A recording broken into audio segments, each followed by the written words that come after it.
JPSC मतलब झारखंड में विवादों का दूसरा नाम। जेपीएससी की परीक्षाएं अब तक झारखंड में जो हुई हैं, विवाद उसमें होना लाजमी है। और इस समय हम खड़े हैं बंधु तिर्की के आवास पर, जो कांग्रेस में शामिल हुए विधायक हैं। और आप देख सकते हैं तस्वीरों में कि किस तरह से यहाँ पर जो अभ्यर्थी हैं वो लगातार ये डिमांड कर रहे हैं कि जो छठी जेपीएससी है उसको लेकर रद्द किया जाए। क्या मांगे हैं आप लोग को? आखिर बंधु तिर्की के आवास घेरने का क्या मतलब है? मतलब है कि हमें भरोसा है कि बंधु तिर्की हमारे छात्रों का आवाज़ को सुनते हैं और वो झारखंडी मानसिकता के विचार रखते हैं।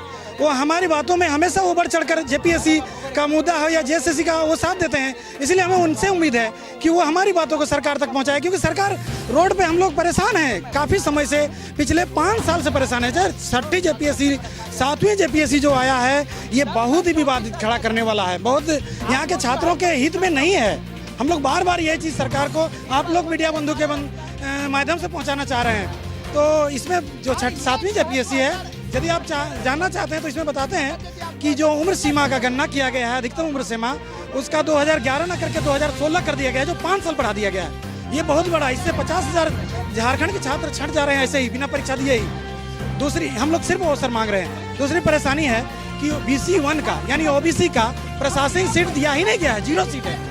ST के लिए 17 सीट है, ठीक है, बहुत अच्छा है। और जनरल के लिए 18 सीट है, मतलब 44 सीट में। लेकिन BC1 जो 50% लगभग हैं उनको 0 सीट दिया गया। ये कहाँ का न्याय है? जो कि मूलवासी के लिए तो ये छल का बात हो गया। वो प्रशासनिक अधिकारी नहीं बन सकते अब इसका मतलब। और वो 4 जेपीएससी ले रही है, 7वां, 8वां, 9वां, 10वां।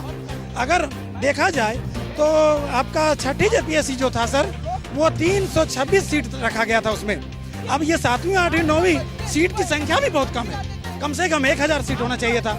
ये भी है, आरक्षण का पालन नहीं किया गया। नियमावली में गड़बड़ पे गड़बड़ है। कितना गिनती करें, सरकार यहाँ पर पता नहीं युवाओं के हित में काम नहीं, ये दूसरे राज्यों के हित में काम कर रही है। आप लोगों ने तो हेमंत सोरेन के लिए चुनाव प्रचार में भाग लिया था और आप लोगों ने काफी पुरजोर तरीके से रघुवर सरकार का विरोध किया, तो वो मुख्यमंत्री जो है वो वादे पर खरे उतर पा रहे हैं?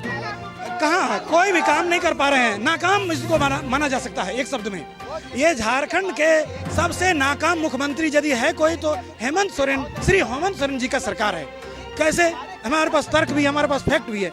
उन्होंने कहा था कि 5 लाख लोगों को रोजगार देंगे, नौकरी देंगे। रोजगार भी नहीं, नौकरी देंगे 1 साल में, हमारी सत्ता आएगी तो उन्होंने ऐसा कुछ नहीं किया। उन्होंने 5 लाख नौकरी क्या दिया? 1 लाख भी नौकरी नहीं दिया, 1000 भी नौकरी नहीं दिया। सिर्फ 326 नौकरियां दिया, जो वो लोगों को नौकरी दिया जिसको वो 5 साल सड़क पर खुद लड़ते थे कि इसमें भ्रष्टाचार हुआ है, गड़बड़ी हुआ है। उसको नौकरी दे करके वो वाहवाही लुटा रहे हैं छठी जेपीएससी, जो आप भी जानते हैं। वो उन्होंने खुद कहा था कि इसमें 60 से 70 सीट बिका हुआ है। धनबाद में 4 फरवरी जो जेएमएम का स्थापना दिवस है, उसने खुद स्वीकार किया था कि इसमें 60 से 70 सीट बिका हुआ है और करप्शन हुआ है। और जिनको मिला है वो भाई भतीजावाद हुआ है, उनको हिस्ट्री ज्योग्राफी सब पता है। फिर उसको देखकर वो नाम कमा रहे हैं। और 7वीं जो जेपीएससी आई है उसमें विवादों का पहाड़ खड़ा कर दिए हैं। ये दूसरे राज्यों के, दूसरे प्रांतों को यहाँ पर लेना चाहते हैं। ये बताइए कि जो हेमंत सोरेन है, हेमंत सोरेन के नज़दीकी व्यक्तियों का चयन हुआ है या कुछ ऐसी बातें है इस जेपीएससी में तभी वो रद्द नहीं करते? देखिए, मैं इस पर कोई कुछ नहीं कहना चाहूँगा, क्योंकि वैसी मुझे कोई जानकारी नहीं है ना। मनोज जी हैं, काफ़ी लंबे समय तक जेपीएससी का आंदोलन करते रहे। मनोज जी, ये बताइए, मुख्यमंत्री लगातार चुनावों के पहले वादा करते हैं कि जेपीएससी की परीक्षाएं रद्द होगी और नए सिरे से परीक्षाएं ली जाएंगी। अब वादा कहाँ गया? चुनाव जीतकर मुख्यमंत्री बन चुके हैं, आप लोग लंबे समय तक साथ में रहे, अब मुख्यमंत्री का यह वादा क्या है? माननीय मुख्यमंत्री महोदय, ये तो बहुत दुर्भाग्य की बात है कि उन्होंने स्पष्ट शब्दों में 5 साल तक विधानसभा नहीं चलने दिए थे और उन्होंने स्पष्ट कहा था कि मेरी सरकार बनी तो मैं छठी जेपीएससी को रद्द करूंगा। नहीं किए, चलिए गलती माफ किए। लेकिन अगर यदि हमको 7वीं जेपीएससी में हमको अवसर ही से बाहर कर दिए, हम यदि छठी जेपीएससी में नहीं हो पाया तो चलिए वो केकर दबाव में वो किए वो हम नहीं बता सकते हैं कि ये जेपीएससी का वो वादा किए थे हम कैंसिल करेंगे। और 7वीं जेपीएससी, 8वीं जेपीएससी, 9वीं जेपीएससी का विज्ञापन फरवरी 2020 में निकला था, तब कट ऑफ डेट 2011 रखा गया और अब 2016 कर दिया गया। हम बिना परीक्षा दिए रिटायर हो गए। आप ही बताइए हम 11 साल कहाँ से लाएंगे? 5 साल जेपीएससी, वो बात छठी जेपीएससी और 6 साल इधर, तो हम 11 साल कहाँ से लाएंगे? माननीय मुख्यमंत्री महोदय, जेपीएससी को सुधारिए और नहीं तो हमरा जैसा आदमी को बैठाइए, तबे जेपीएससी सुधरेगा। बेईमान आदमी को बैठाने से जेपीएससी नहीं सुधरेगा। मुख्यमंत्री जी के नजदीकियों का भी चयन हुआ है कहा जा रहा है इस जेपीएससी में।